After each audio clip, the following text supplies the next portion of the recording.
What's up, geeks? Welcome to a special episode of This Week in Geek Trailer Time Edition. Fans of all things Geekcentric just got a massive overload of trailers for some of the most exciting movies and TV shows coming our way in 2024.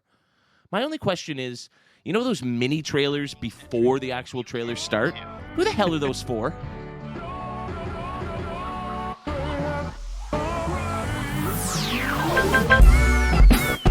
Love ya.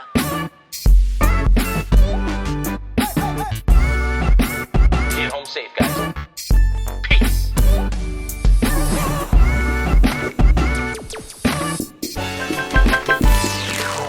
What's up, geeks? My name is Cav, and this is the Geekcentric podcast. If you're joining us for the first time, well, we are a podcast focusing on the world of movies, TV shows, games, toys and collectibles, and all things geek-centric. Today, we are striking up a whole bunch of banjos because this entire episode, it's trailer time.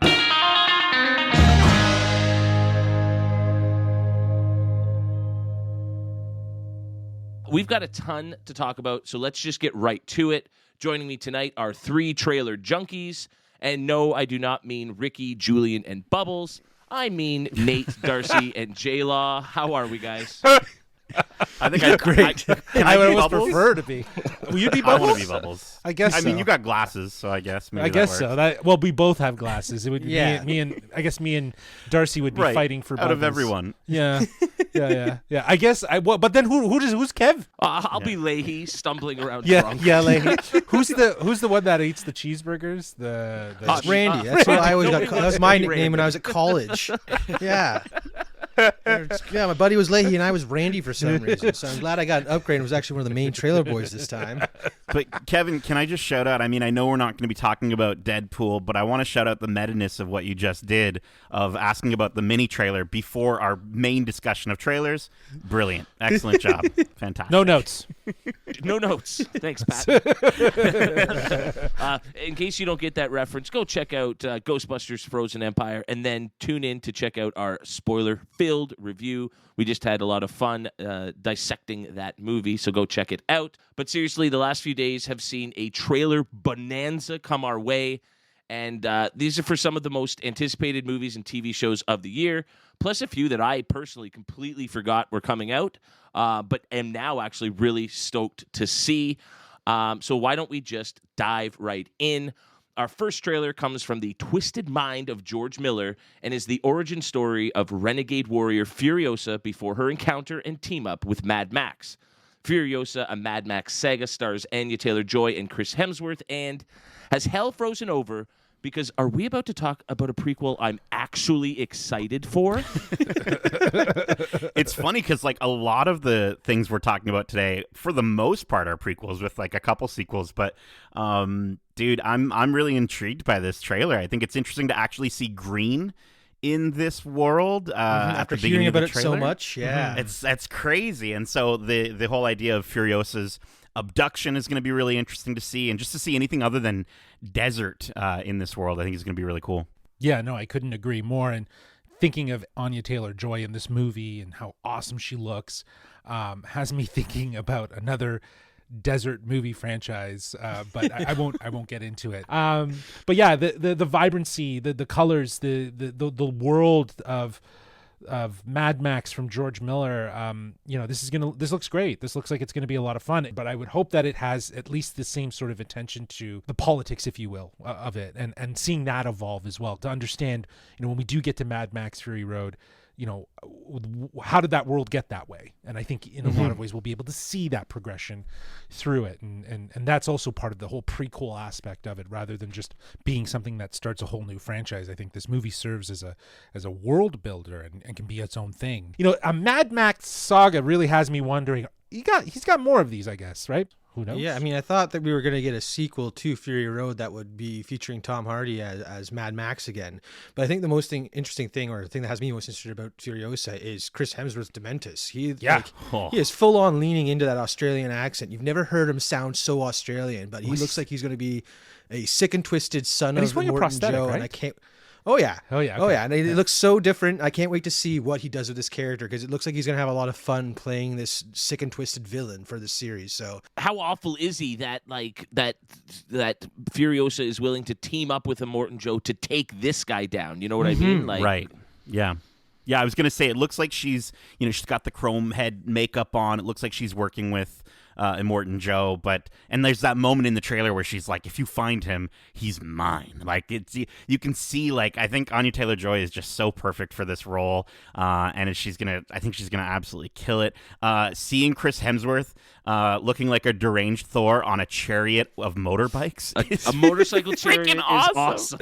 Yeah, it's so cool. And it's just like, I think if anything, like, you know what, my hopes are that we get a movie that looks as cool as this trailer makes it look to be. And if we get that, I'll be happy. As far as the story is concerned, like you were saying, Justin, we'll see. It's kind of tricky with these prequels, Sequels. but sequel, Prequel reboot, things, yeah. revamp, all that stuff. So it'll be interesting to sort of see. But I mean, it's going to be stylish no matter what. Have you seen Mad Max Fury Road? You've seen that, right?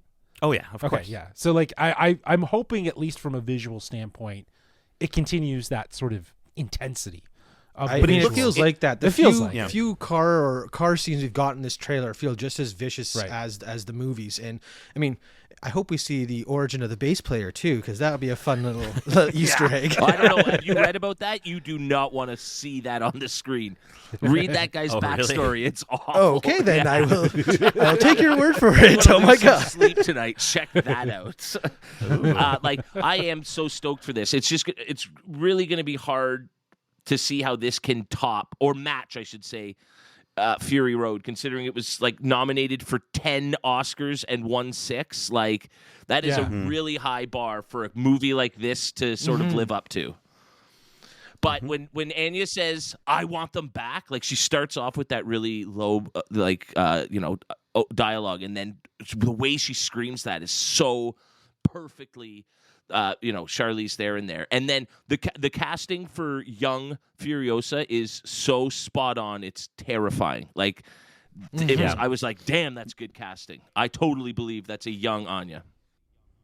Yeah, I mean, I think awards for casting in future ceremonies. I think that could absolutely be the case. We could see that there, but no, I think the idea of almost a kind of like what we've seen in some of the Star Wars stuff, just the idea of younger Rust. You know what I mean? Like, the world is rusted out, but it's a little less. So it's slightly because newer it's still. slightly Yeah. newer still. So that's gonna Yeah. be. I think it's gonna be really cool. Stoked. Yes, I am excited to visit that Mad Max Sand Planet as Rick in our Geekcentric Earth in the video future. said. Yeah, I know. But anyways, Furiosa, a Mad Max saga, ferociously drives into theaters on May 24th. Next up, Michael Keaton is donning the black and white striped suit again and being joined by the newest Scream Queen, Jenna Ortega, while Tim Burton, Winona Ryder, and Catherine O'Hara all return to deal with Beetlejuice's shenanigans once again. This was very much a teaser trailer, but did we get some nostalgic vibes from this one? I mean, her Jenna Ortega riding through the town is just like, oh, we're starting the first movie all over again, basically. And you see that bridge, and it's like, I can't wait. I'm already excited and to go back into this world of spooky hijinks with Michael Keaton and stuff.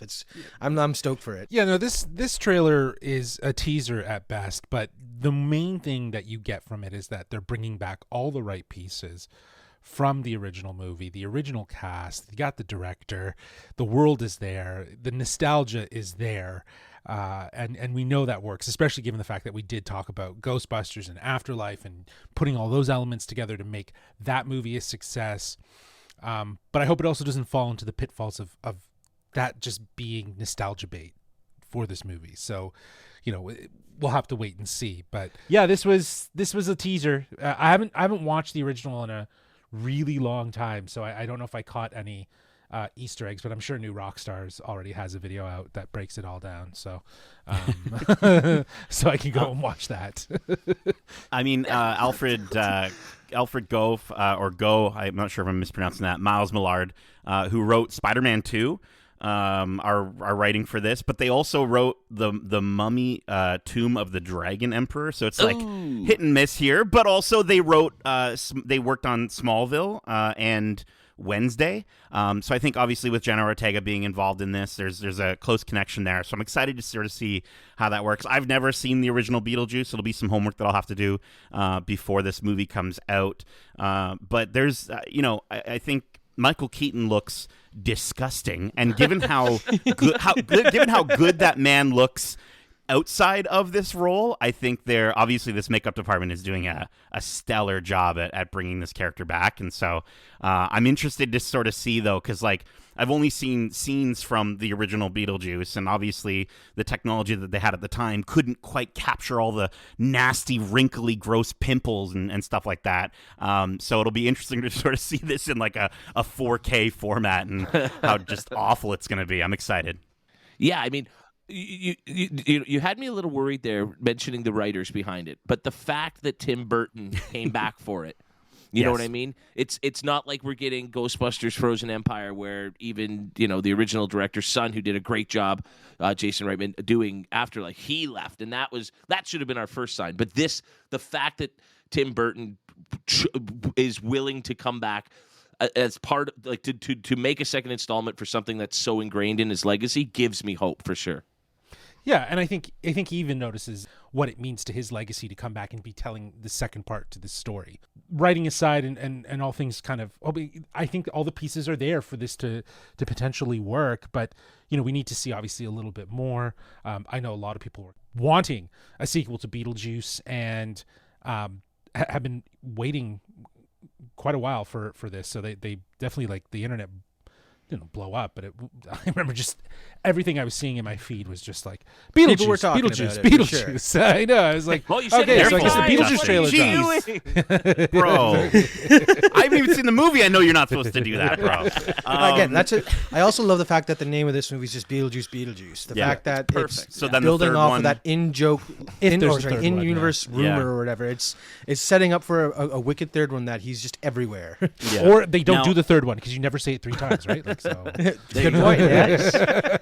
Now, is the use of Harry Belafonte's Deo a That's part of the thing? that's part of the from the original. original? Yeah. Okay. It's a massive. Go do your homework. I thought it was super weird, but then I will say they got me back in with the line, "The juice is loose." Like that to me, I was just like, get that on a T-shirt, get that on the poster. Let's go. Very cool. Yeah. Awesome. Well, we will be sure to say his name 3 times on September 5th. Our next teaser trailer comes from the terrifying mind of Fede Alvarez, the man who did Blood and Guts to the extreme with the 2013 remake of Evil Dead, and who ratcheted up tension and claustrophobia with Don't Breathe, is about to do that shit in space with xenomorphs. While scavenging the deep ends of a derelict space station, a group of young space colonizers come face to face with the most terrifying life form in the universe. And I'll say, after being kind of disappointment with Ridley Scott's Prometheus and Alien Covenant, I think it is about time for some fresh eyes to revitalize the Alien franchise with Alien Romulus. This does feel like a return to form in a lot of ways. It feels like it's a return to what made the series so successful, is this hybrid of sci-fi, horror, thriller, and this trailer is just over a minute, and it barely shows you anything, but it is as tense as hell. Like, it is scary as shit, given the background of the director and the movies that you were mentioning that he's done. Without a doubt, this is going to give us a real sense of fear. I'm interested in seeing this. This was very much a teaser, though. It didn't really give you much. Yeah, I mean, I've not kept up with the Alien franchise past Aliens, but this looks horrifying. It sounds like it's going to be crazy. Like, watching this trailer in surround sound, it's just, I cannot wait to see this movie in a theater. I almost can't wait to hear the movie more than actually see it, because I think the sound design is just going to be wicked in this. And well, it's going to be the so face huggers scary. You're going to have your eyes closed for half of it. I know. That's all I'll be doing is listening to it. Yes.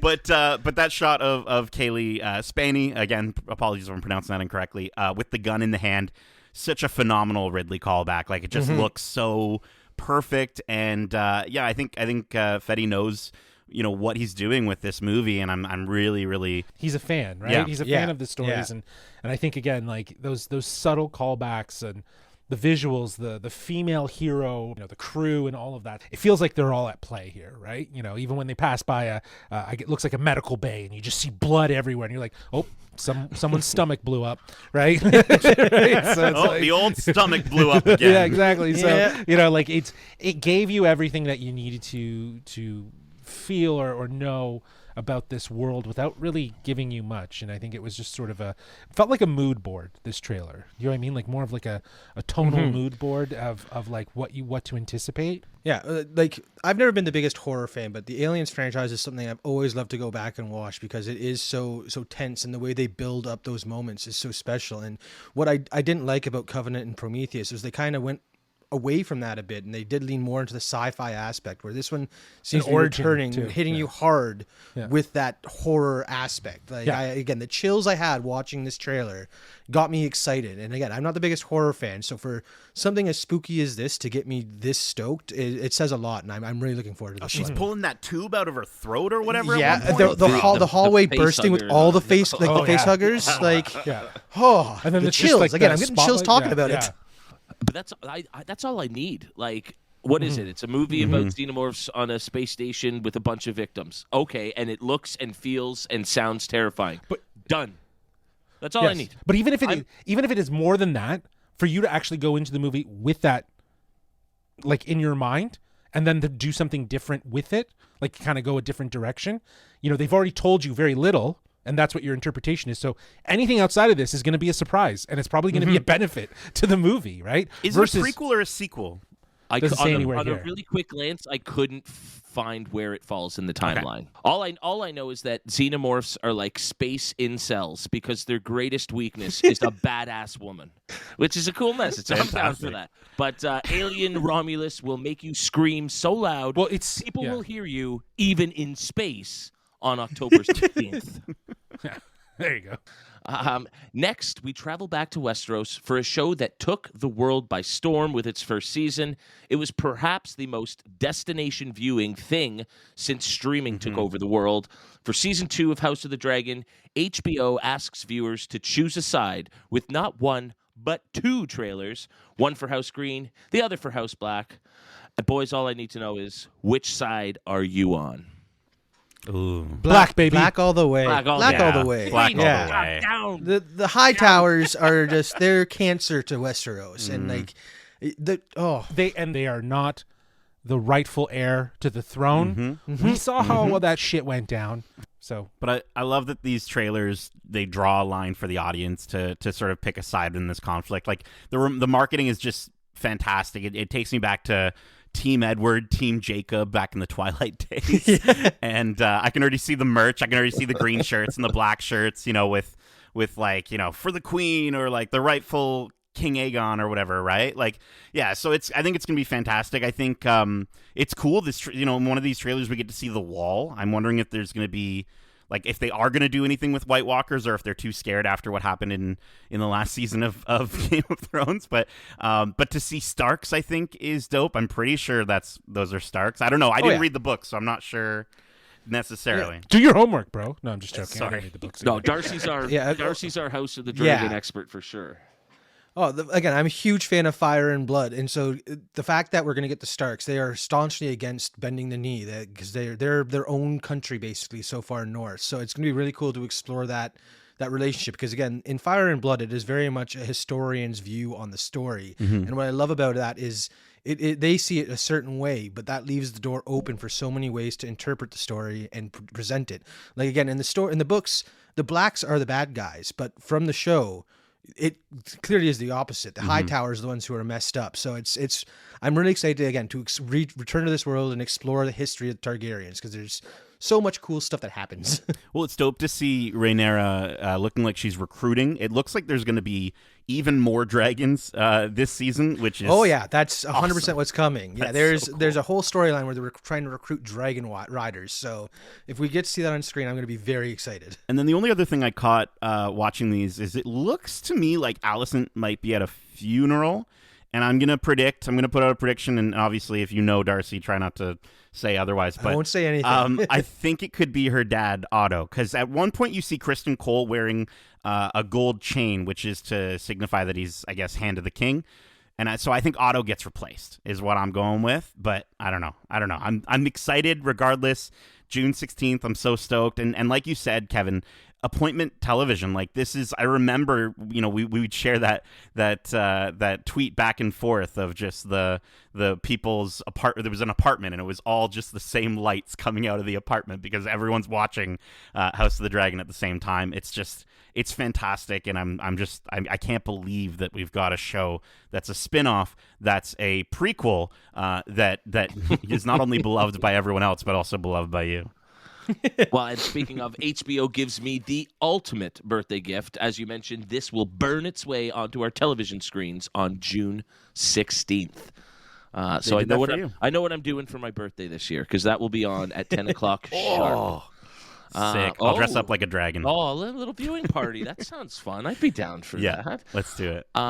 Also coming from HBO, we revisit Matt Reeves' stellar version of Gotham to focus on one of the most unique comic book movie performances in a very long time.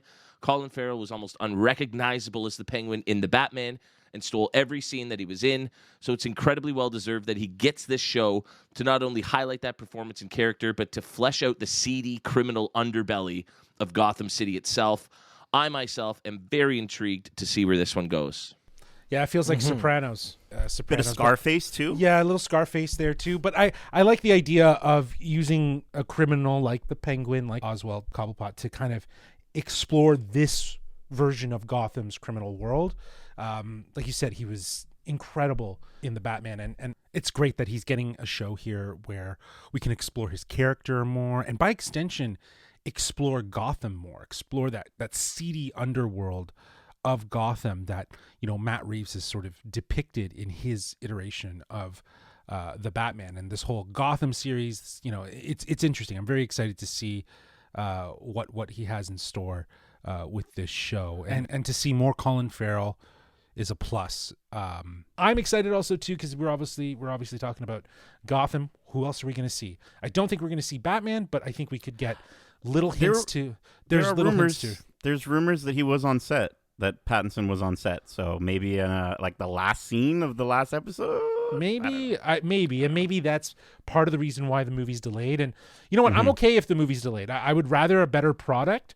Yeah, and if we're gonna get this in between now and 2026, I think this should suffice, and this should be enough of a reintroduction to the world of Gotham and to everything that we know from Matt Reeves' Batman. And if, to your point, Nate, if he was on set and there's rumors and stuff like that, I honestly think that they don't need him in it. They just need the idea of him to be there, rather than actually for him to physically be there. And I think that that's even more of an interesting approach, because you could use that to your advantage. Even just how the beginning of the Batman opens, and it's like he's talking about how everyone just fears the shadows. Like you could do shit like that. You know what I mean? And that would be really, really cool to kind of sell the idea of Batman. But who knows? I've heard that we may see Harvey Dent pre Two-Face, right?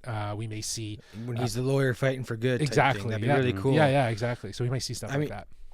The character I'm most interested in so far from this trailer is Kristen Miliotti's character. She's playing Carmen Falcone's daughter, Sophia, and just, again, exploring this criminal underworld and this, fight for power and stuff like that it's going to be really cool, because, again, this Batman universe is so grounded and does have, it's not as fantastical like you're saying, Justin. So returning to it, focusing on this underworld will give us a really, again, dark storyline that I think will help set the tone for the next Batman movie. So I'm really looking forward to this one. Well, it's interesting to go from a trailer like House of the Dragon, which is a multi-faction, fight for power, to this crime underworld Gotham multi-faction, fight for power. But I think Kristen Milioti, like, that's as Falcone's daughter, like that, we could probably see like like a betrayal sort of storyline here, right? Maybe they're in love, and then she's secretly like working to obviously take over, and she's out for blood.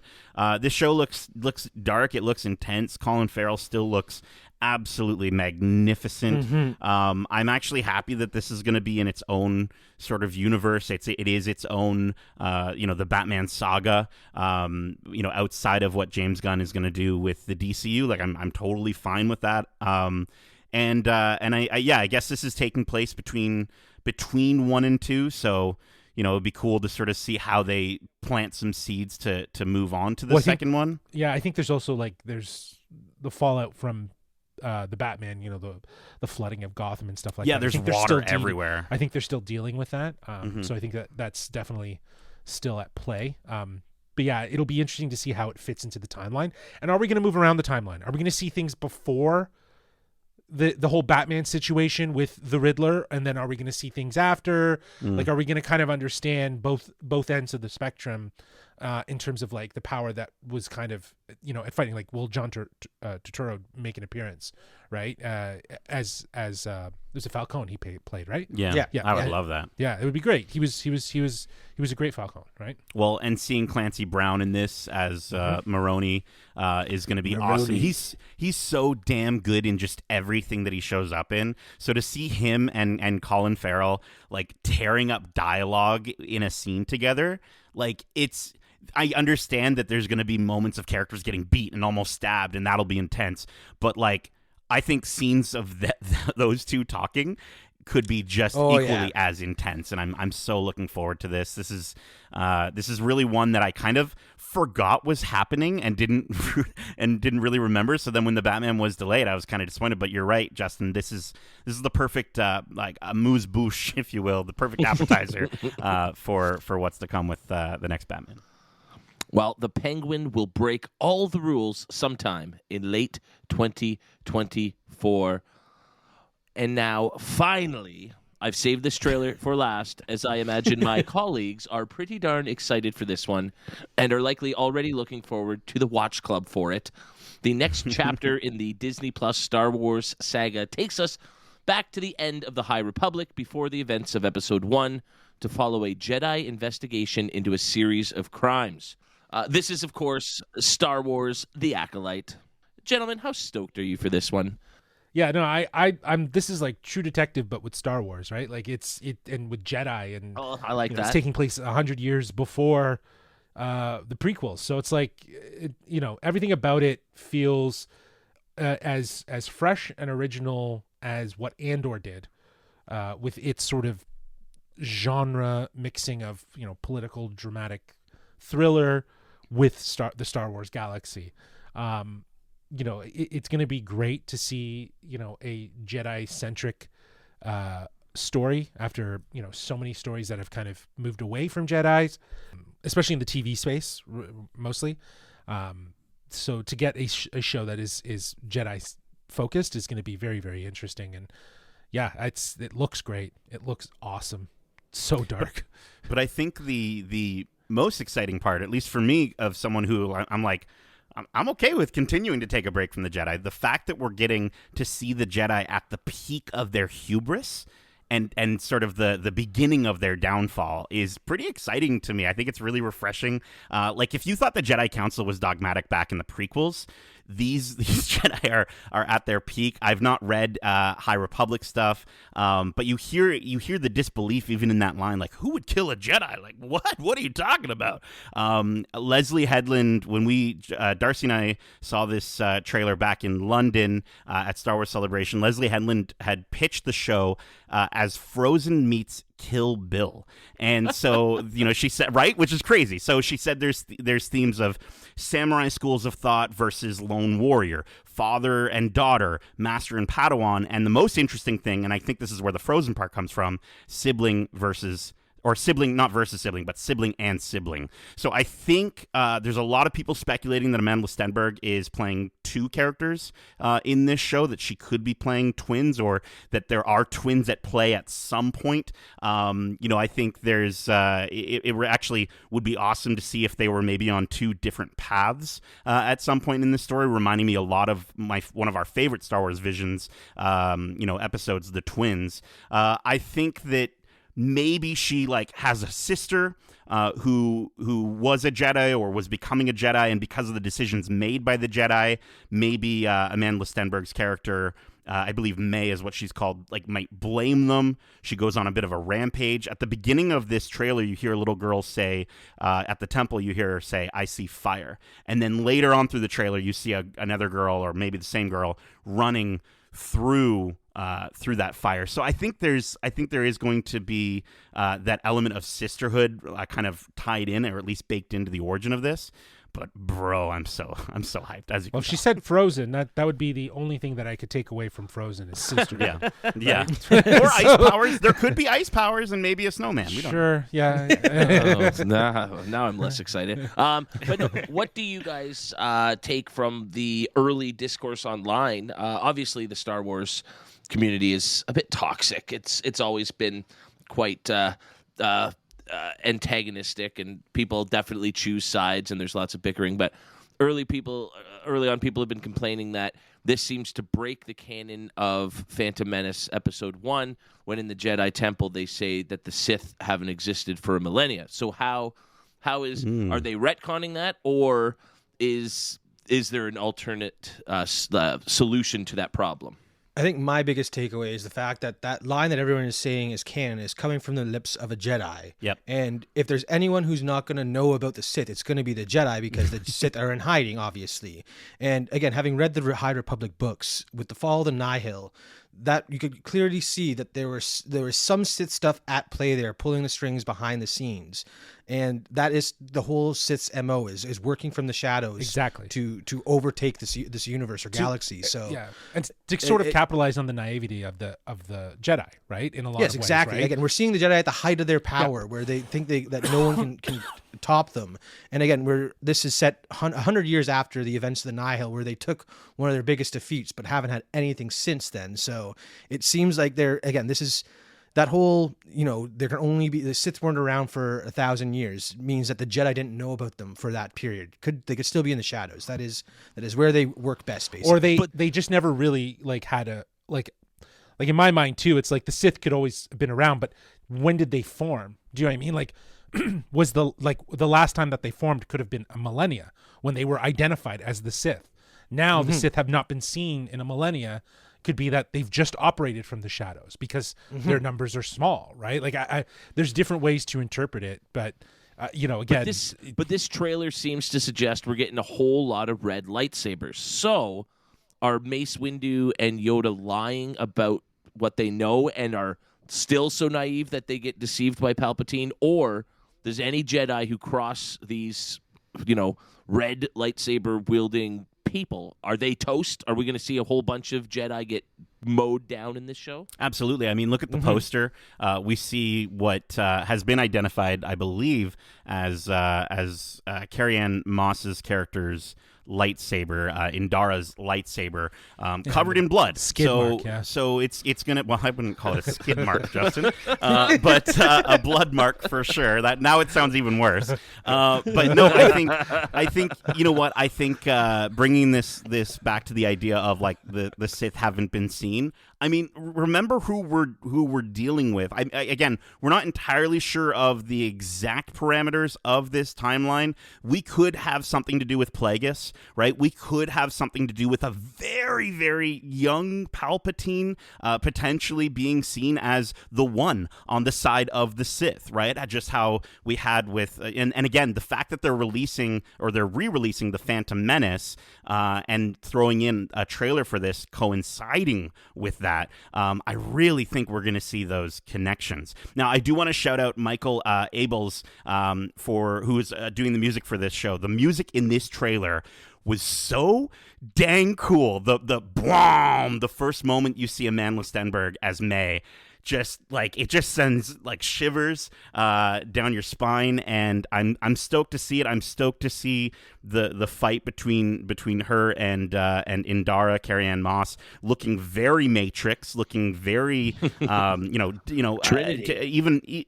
Very Trinity, very like even more of a sense of martial arts to it than even something, dare I say, with Darth Maul. And so I think it's kind of a new fighting style that we haven't really seen unless we go back to the video games with what was that called, Darcy? That fight style. Do you remember there was a game, Terras Kasi? That's it. Yes. Yeah. I didn't even have to look it up. It looks like she's using the Force to push her around, and it's crazy because her motion and movement looks like the Matrix, Dodging and everything. yeah, dodging and just moving the way she's moving around. It's awesome. If she bends over backwards to dodge blaster fire, wow. And they slow and they bullet time it. Yeah. That would actually be awesome. But I think it's interesting because I do think that there is going to be continuing off of Ahsoka. There's going to be a theme of gray in this quite significantly, and obviously they will want to kind of take in the ideas of the Sith. But because this is going to be more from May's perspective, I'm assuming. I think it'll be interesting to sort of see Carrie-Anne Moss. You notice she's dodging, she's weaving. Maybe she doesn't want to be confrontational with this girl who maybe was a past student of hers. I think Kel Naka, who is a Wookiee Jedi played by Jonas Suotomo, so fantastic. We actually got to see Kel Naka come out on stage at Star Wars Celebration, obviously super tall, but I think it's going to be so cool just to see a Wookiee Jedi in live action, because we have gotten fully trained, a Jedi Knight, not a Padawan, like Gunji. Yeah, I mean, I'm just looking forward to the fact that, again, this is set in the High Republic. So I think, like you mentioned, Ahsoka, and during our watch for that, I talked about the Wayfinders of the Jedi and how they were following the Force. And I feel like Indara might be one of these Wayfinders, and that's why she's following the Force to these issues. Again, the fact that we're getting this like a detective-style story with the Force, I think is going to lead to some cool uses and applications of that. But in terms of the cast, I got to say, the one I'm most curious about is Manny Jacinto from The Good Place. I mean, I'm used to him playing Jason, and he's the dummy idiot from Florida in that show. So I can only imagine. Like, I'm struggling to imagine what role he's going to have in this dark crime story set in the Star Wars universe. So I'm super stoked for this one. I mean, I could almost, and this is literally just based off of the few milliseconds of seeing him, I could almost see him being a character that maybe does betray a little bit, right? He maybe he makes mistakes. You see that he's doing it for the right reasons, but clearly it leads to some Jedi death.